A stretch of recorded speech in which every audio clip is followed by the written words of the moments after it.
lang po yung sa hanggang dyan lang po yung sa low octave. Ano po? So, sa video na ito, kung sa inyo, ituturo ko din po yung video sa inyo kung tungkol sa high octave, low octave and high octave po, at kung anong kung saan po, katulad ng sa halimbawa sa C, kung saan yung C sa high octave, yung mga chords, at ituturo ko po. Please stay po sa atin pong video para matuto po tayo, at saka po magtiyaga sa panunood para sa pagtsatsaga nyo po ay may mapupulot po kayong aral.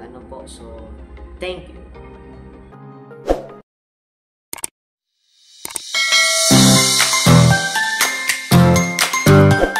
Ito na po tayo. Yung hawak ko na po ay electric guitar.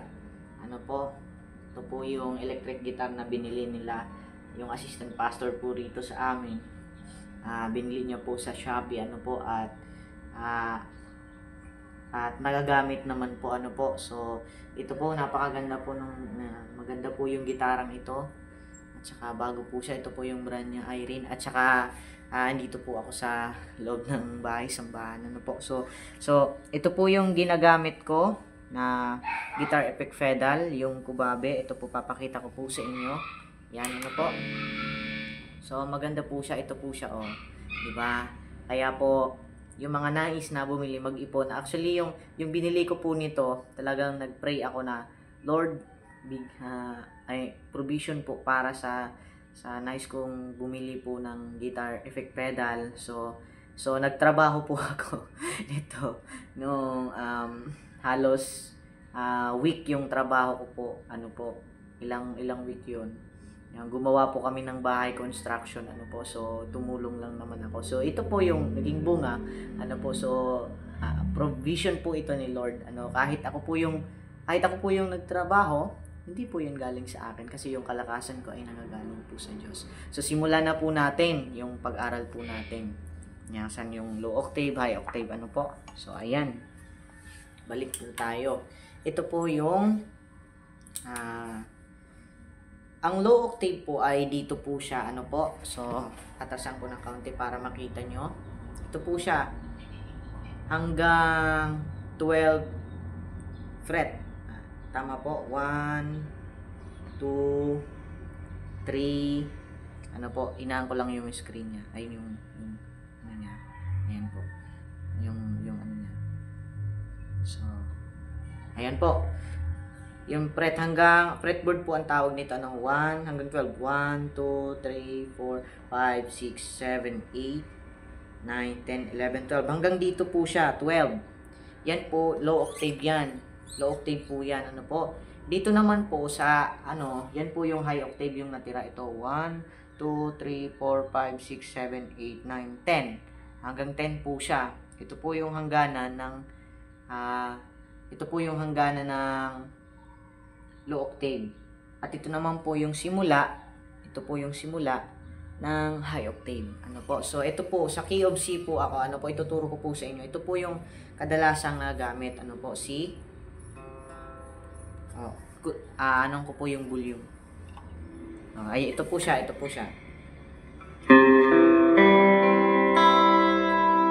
po yung C.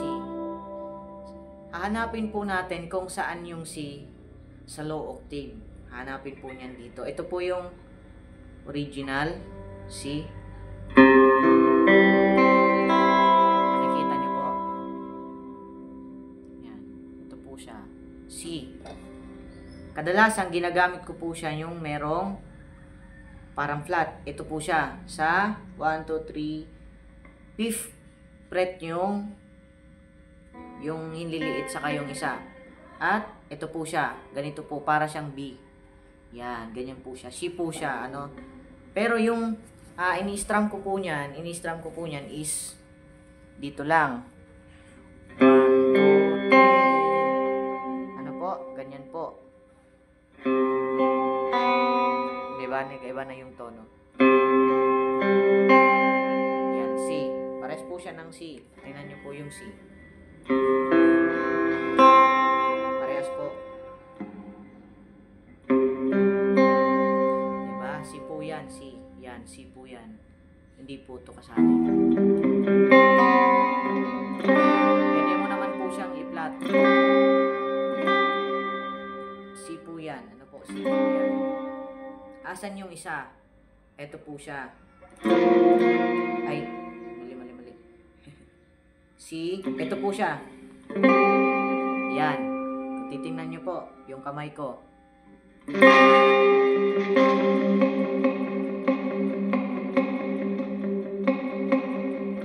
Yan po yung C. Ano po? Nakita nyo po yung C. Ito po yung C. Pwede po siyang gamitin ganito. Ano po? Yan po yung C. Ano po? Saan po yung isa pa? Ito po siya. Ito po siya.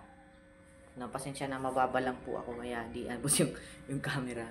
So ito po siya. Ano po? Yung pang ilang fret? 1, 2, 3, 4, 5, 6, 7, 8 flat, and para siyang G may flat. Ito po siya, C. Ito po siya, oh. Nakita niyo po. Liwanag ng screen natin. Yan. Yan po siya. Yan po siya, oh. Yan po siya, C. C po yan.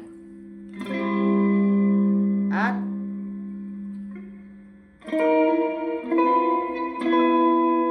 ano po, yung C po dito. Hanggang dyan lang po yung sa hanggang dyan lang po yung sa low octave. Ano po? So, ito po. Dito na tayo sa high octave. Ito po yung mangyayari sa kanya. Parang ganyan. Di ba dito po sa low octave, ganito siya.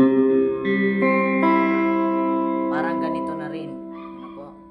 Parang ganito. So, mahirap po. So, dito po, pwede nyo siyang i-flat nyo yan. Tapos ito, si rin. Ano po? Kadalasan yung gumagamit po dito sa high octave is yung pang lead na. Ano po?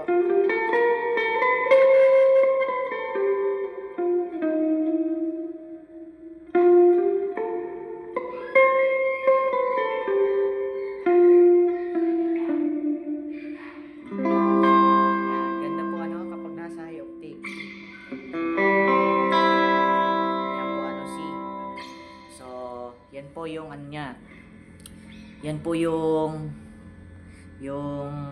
bagay na natutunan ko po, ano po, kung saan ko po siya. Halimbawa, kantayin ko po yung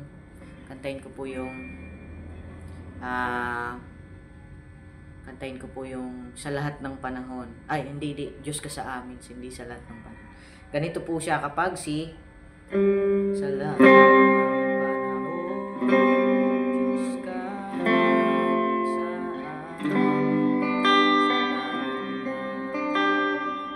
Pwede po siya dito sa lahat ng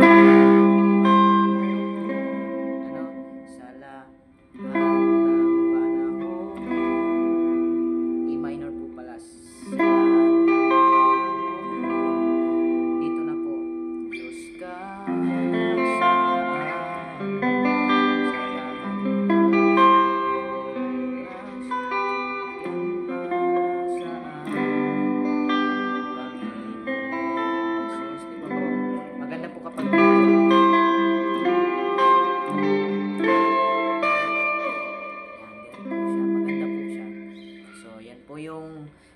yung chords na ito po, C din,